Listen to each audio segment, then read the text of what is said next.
İsveç'in güneybatısında bulunan şahane belde Arvika, el değmemiş göl manzaralarında mutlu mesut yaşamlarını sürdüren halkı, sulak ve bol yeşilli, gollumlu, ormanlı ve bereketli tabiatıyla insana çok affedersiniz, daşşağını yiyeyim İsveçliliğin dedirten bir memlekettir.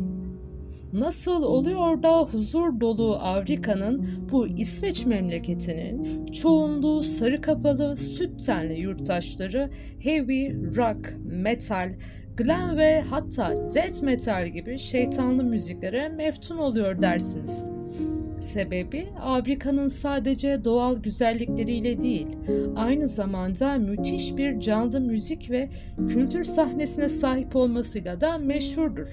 Ve bu canım memleket birçok rock ve metal müzisyenine de ev sahipliği yapmaktadır. İşte bu güneybatılı Arvika'nın hard rock, heavy metal sahnesindeki afili temsilcisi Enforcer'da böyle olur zengin ülke metalciliği dercesine gelip Türkiye'nin ilk, tek ve son rock'n'roll kültürü mecmuasına DeliKasap TV'ye konuk oldu. Olof Wikstrand, İsveç'in ve Türkiye'nin sosyal güvenlik sistemlerinin kıyaslamasından tutun, heavy metal müziğe hasbi ve gönülden bağlılığını anlatmaya kadar türlü türlü mevzulara girip DeliKasap ekibiyle şahane bir hasbihal eyledi. İşte Olof Wikstrand, Enforcer'ın frontmeni. İşte İsveç'in heavy metaldeki medarı iftiharı. Welcome to our show. Great. Well, thank you very much. So let me get you introduced firstly. Let me get us introduced at least. Yeah, sure. Yeah. I am Akça from DeliKasap magazine, and here we have the chef of the magazine, Murat Arda. And we are today welcoming the Swedish legend, Olof, which is from Enforcer. Olof, let me not speak. It's you we have, so you can start by explaining yourself to the audience of the DeliKasap magazine in Turkey. Yeah, what can I say about myself? I'm Olof. I play in the band Enforcer. Been doing this for about 20 years, I think 19 years this year. So yeah, that's what I do. Yeah, perfect. So I may start with a question, in fact, which is very philosophical to start with, I think. I find your lyrics generally very interesting in the songs, and with all of those scary and religious and existential themes, especially when you say, like, in the song of Kiss of Death, or when you say sleep and death are sister and brother in from beyond, it's like really giving goosebumps to the listener. So how can you comment on death's place in your life, in your world, in a philosophical manner? Well, I mean, first of all, I'm not alone writing these lyrics. I wrote, like, I don't write all the lyrics. From in Kiss of Death, I did the lyrics, and in most of the new album and the two previous albums, I've done most parts. But we all contributed to that. But I think that's, I mean, the older you get, I think the more philosophical you get around, like, existential matters like life and death and what you're really doing here, and it puts, like, stuff into perspective a bit. When you're young, you seem to be, at least I seem to be, like, taking everything for granted. It felt, you know, at a certain point you think that you're immortal, and after a while you kind of realize that life is not endless, and that you've gone a pretty good way of it, you know. I'm 38 this year, so, you know, and yeah, it's just you manage to put things into a perspective, I think. 38, but you look good. Thank you. You too. Thank you. And I'm asking one Akça's question, and your answer remind me of the perspective of the Stoic philosophers, antique Roman and Greek philosophers. Mm-hmm. When the Stoics think about that, they know that life is mortal, and they open their eyes and doors of perception of the simple beauties of life. That is frightening the unknown is frightening, as you said, but that can happen years from now, decades from now, or even tomorrow. So knowing that, isn't it better to live today as joyful and virtuously as possible? Maybe that could be the story of an enforcer song. Yeah, man, I know. You know, I try to live day by day and make every day the best I can. Yeah, perfect. So I have another question that I thought would be fun. Maybe it's about it's actually inspired by the song Nostalgia that you have recently. Let me say, like in 2 years, you released it. I think probably something like Yeah, that. 1 year ago. Yeah, probably. Yeah, of course. If you had the chance to visit one past moment of your life, what would it be? Do you have something like this in mind? A past moment in my life. Yeah. I don't know.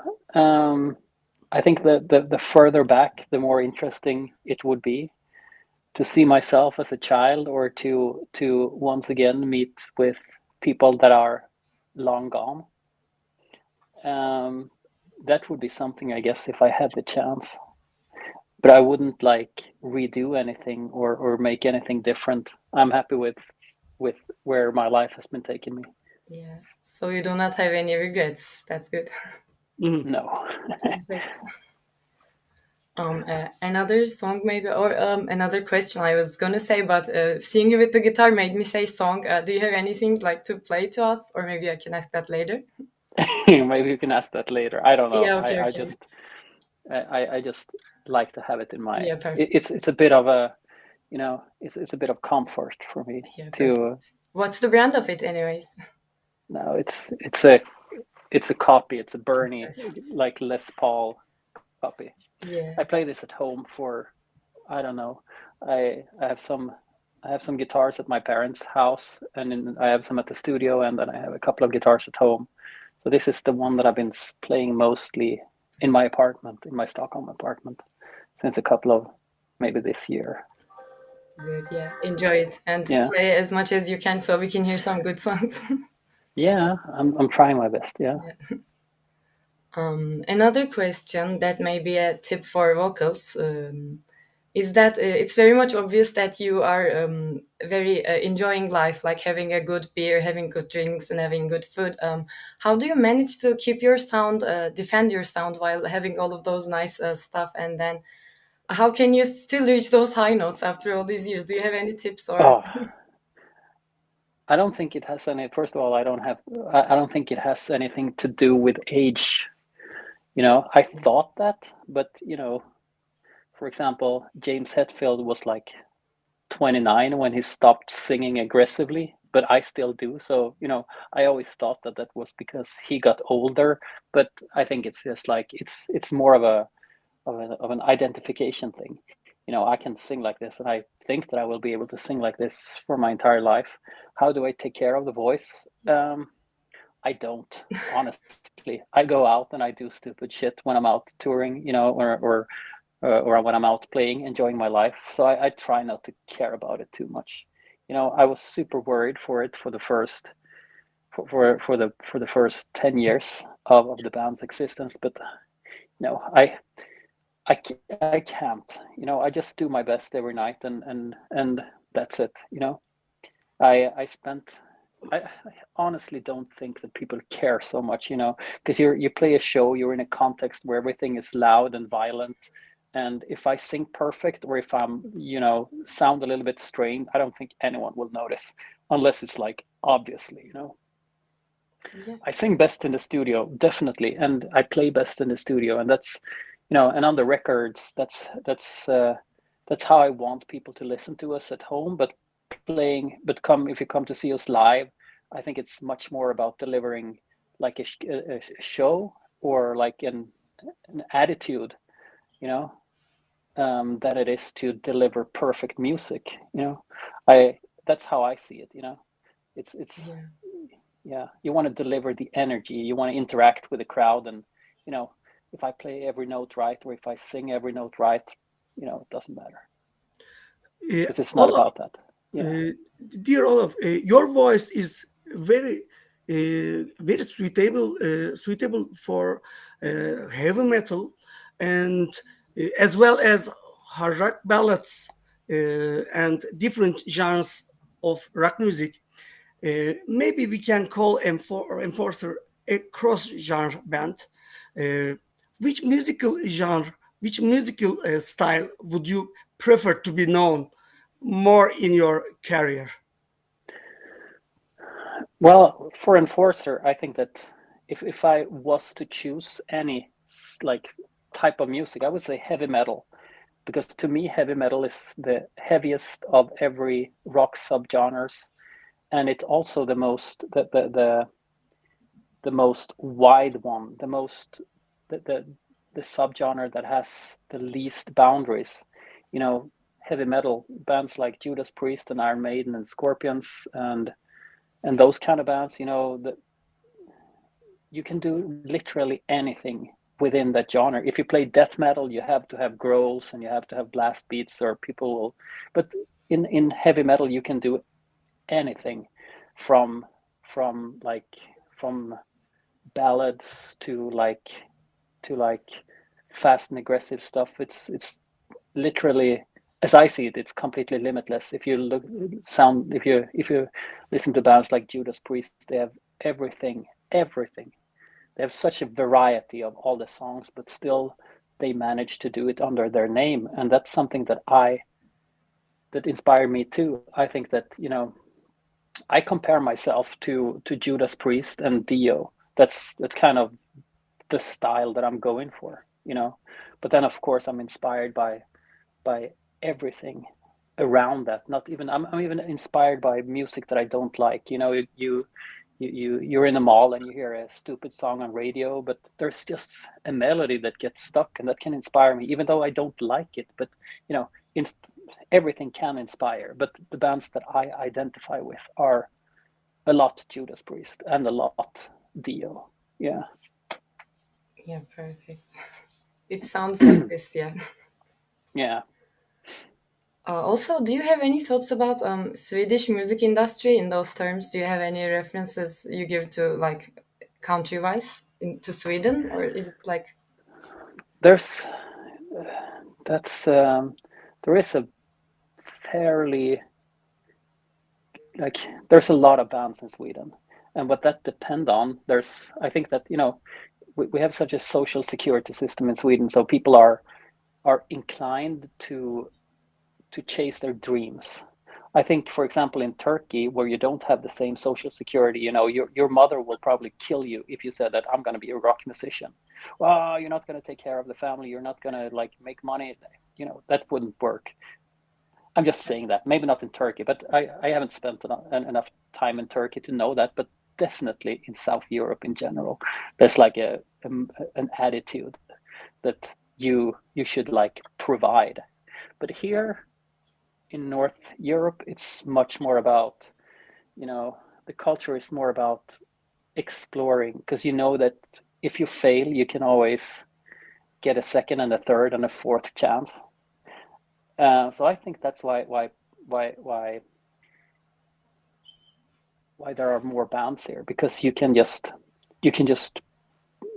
do it. But there are not more fans here. There are actually way less metal fans in Sweden compared to other countries, I think. But there's a lot of bands. The bands don't really stick together, you know. Everybody's doing their own thing, because there's also an attitude in Sweden that everybody thinks that they're better than everyone else. So nobody is supporting you. It's more of a competition than it's like a friendship thing, you know. Olof, you came to Istanbul a few years ago. Yeah. Have you ever been to Turkey outside of the concert before? No, that was the first time. Oh. And I enjoyed it so much. I really want to go back. I enjoyed everything about those days that I had in Istanbul.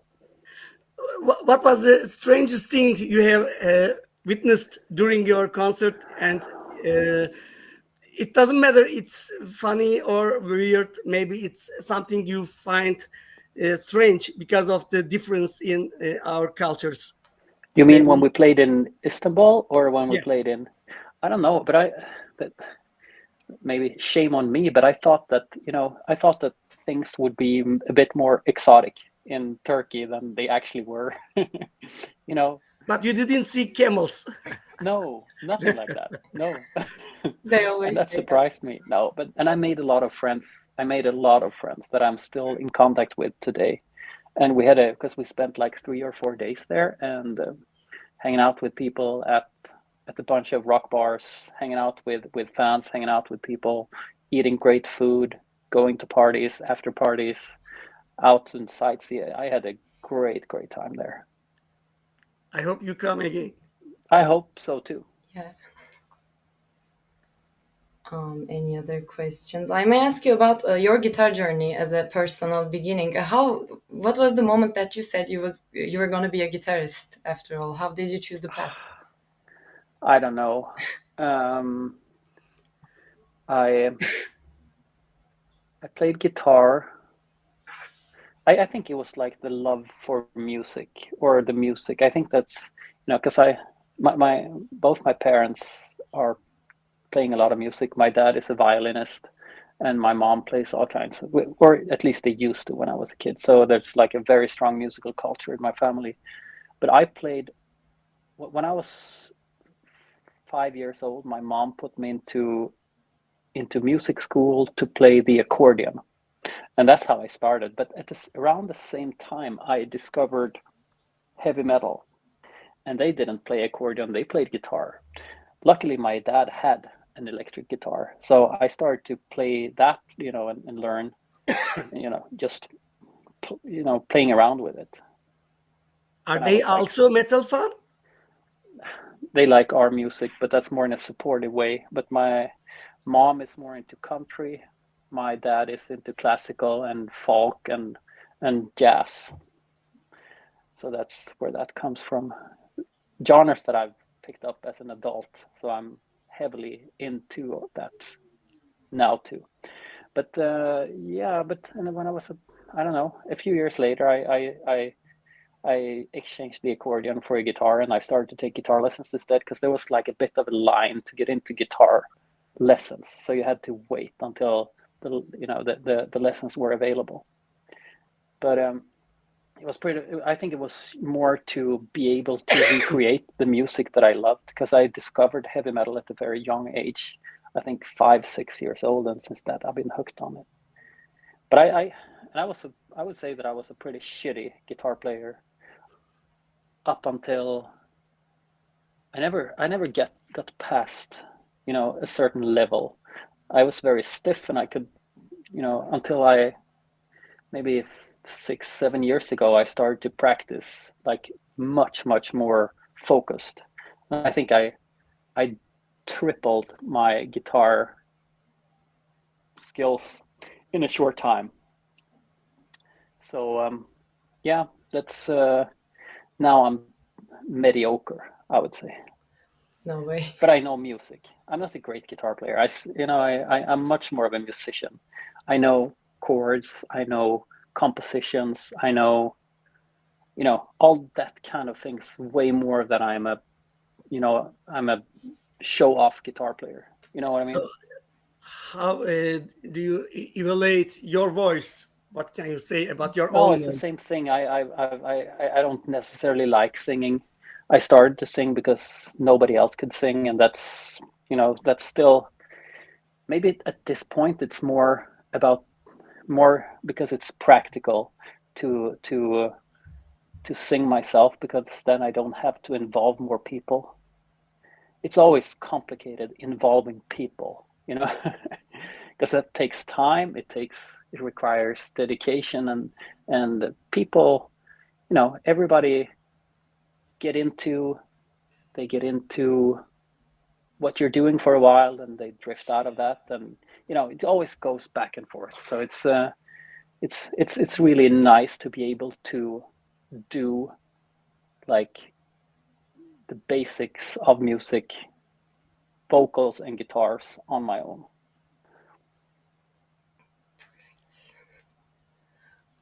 How much? Sorry, you go on. Sorry, my questions are over. What about you? Okay, I can lastly ask about how do you, I mean, how much practice does it take to be like having pro riffs on the stage and then singing very high? Like, how did you manage that? I don't know, because I didn't do that from the beginning. In the beginning of the band, I was only singing, and then after our previous guitar player quit the band and we couldn't find a new guitar player, I decided to do both again. And then I think we spent a couple of years where we sounded like shit until I learned how to properly play guitar. But it's a bit, how can I explain? You have to learn it together.